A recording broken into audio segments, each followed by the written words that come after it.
What's up guys? So familiar ba kayo dito sa ating smart socket? Yan. So ganito yung itsura niya guys.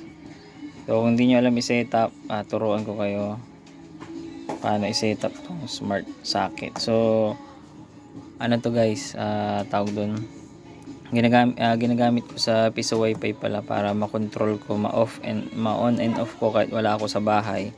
Kasi pwede kong i-connect to sa modem o sa wifi online. Okay. So ito yung itsura niya guys. Oh. Yan, pag sinwitch ko yan, ma-off yung ating socket. Yan po yung socket natin na isa yan. Oh. Yan, nakailaw, means gumagana. Okay. So bago nyo is kailangan yung mag-download ng ganito guys, yung yung Toya. Tapos pagka na-download nyo na, wala pa yan eh. So kailangan nyo isaksak tong ito. Pero hindi nyo maisasaksak kung wala kayong another socket. So ganito ang ginagawa ko guys. Tinatanggal ko to using pliers. Wait lang, tanggalin ko lang. So ito yung guys.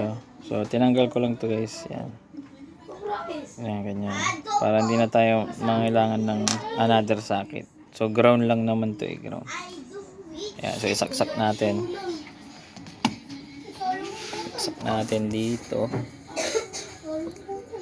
Ayan, pakita ko yung power. Ayan, so dito. Ayan. Kung nagbi-blink ng blue, ibig sabihin yan, hindi pa lumalabas yung Bluetooth. So kailangan nyo kailangan ganyan guys, rainbow na tapos dito sa app, click nyo yung plus. Yan, add device. So dito pala, bago nyo mapalabas yan, kailangan nakakonect na kayo sa modem kung saan nyo gusto i-connect. 2G lang to guys hindi siya pwede sa 5G. Ayun, so nilagay ko na yung password. Yan. So may password na siya kasi dati lang nakakonect eh. Next ko lang.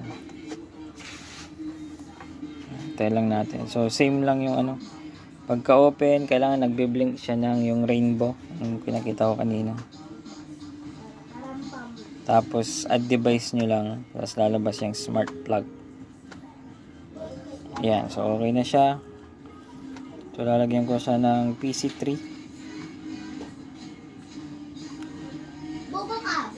Kasi PC to, lalagay ko sa PC para kontrolado natin yung pag may maingay, pwede nating i-off or naghang pag wala tayo dito, naghang. Ayan. Ayan, so tingnan nyo guys, naka-on. Naka-orange siya, no? So pipindutin ko, ma-off. Tapos pagka i-on ko, ayan, naka-on din. So ibig sabihin, pag may nakasaksak dyan, mag-on, tapos pagka mag-off. So try natin dito sa electric fan. Ayan guys. May ikot yung electric fan, diba? Alisin ko. So ayan, hindi umiikot. Saksak ko ulit. Okay. Okay, so off ko. Ayan. Okay, pag i-on ko, ayan, okay na siya. So makakonect siya sa wifi. Ulitin lang natin yung proseso guys. Ito sa isang socket pa kasi 5 tong isi-setup ko eh. Ay, ito una tatanggalin to. Yan pa, hindi na kayo mangailangan ng socket ulit. Then dito sa app, mag-download kayo ng Toya na app. Okay, yung ganyan guys. So yan. Tapos syempre bago kayo mag-connect, i-open nyo muna yung wifi kung saan nyo gustong i-connect. Sample, may Huawei 2.4 di kayo, i-connect nyo na doon guys. Yan, mag-connect na kayo. Dito ko siya i-connect sa Beacon na 2G lang to guys. Yan, so naka-connect na ako. Doon sa instruction din niya mababasa nyo. So once na connected na, isasaksak na natin tong ito. Connected na kayo sa wifi, di ba? So, saksak natin. So, unang saksak natin dyan. Kung hindi naka-off, yan, naka-off to guys. So, naka-off o nagbo-blow. Kailangan yung pindutin ng 6 seconds. Okay.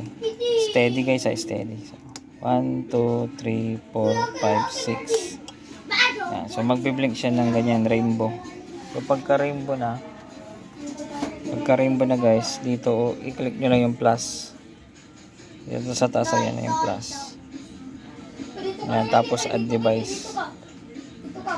Yan, pagka nag-add device na, matik na yan. So, huwag nyo palang kalimutan na i-open yung Bluetooth guys. Ayan. Yan, so, pagka na-anak nyo na, click nyo lang yan. Yan yung password ulit, nakalabas. I-cut lang natin. Yan, kinat ko na, no? Baka makita nyo yung password. So, ayan guys.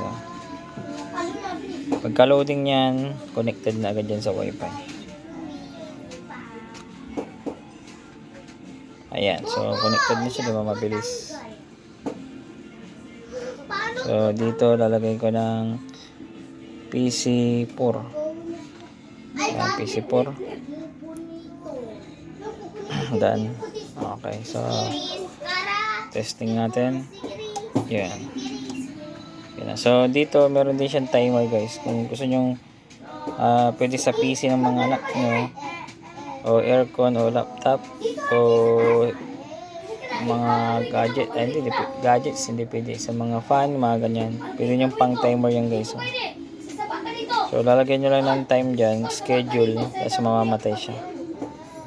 Pwede siyang countdown, calculate, random, pwede siyang everyday. So, ganun lang. Kung gusto nyo mag-open siya ng 7 everyday 7 mamamatay ng so parang mga ganun. So random guys, ayan. Okay, so yan, hindi ko pa na-try yun.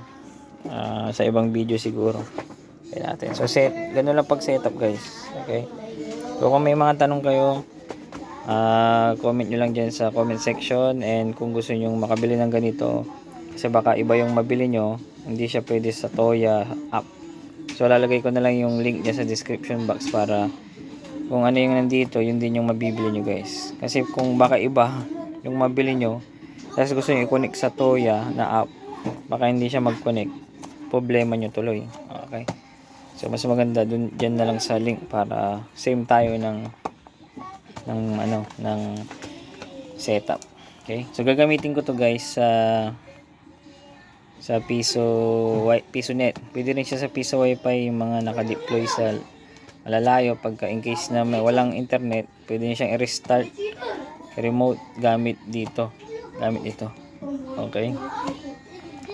Ganun, on off nyo lang, i-restart na yung Piso Wi-Fi. And yung iba kasi gagamitin ko sa car wash dun sa harap, yung ilaw sa loob ng pwesto. Tapos yung sa kabilang Piso Wi-Fi natin, yung bahay Piso Wi-Fi, bahay kubo Piso Wi-Fi.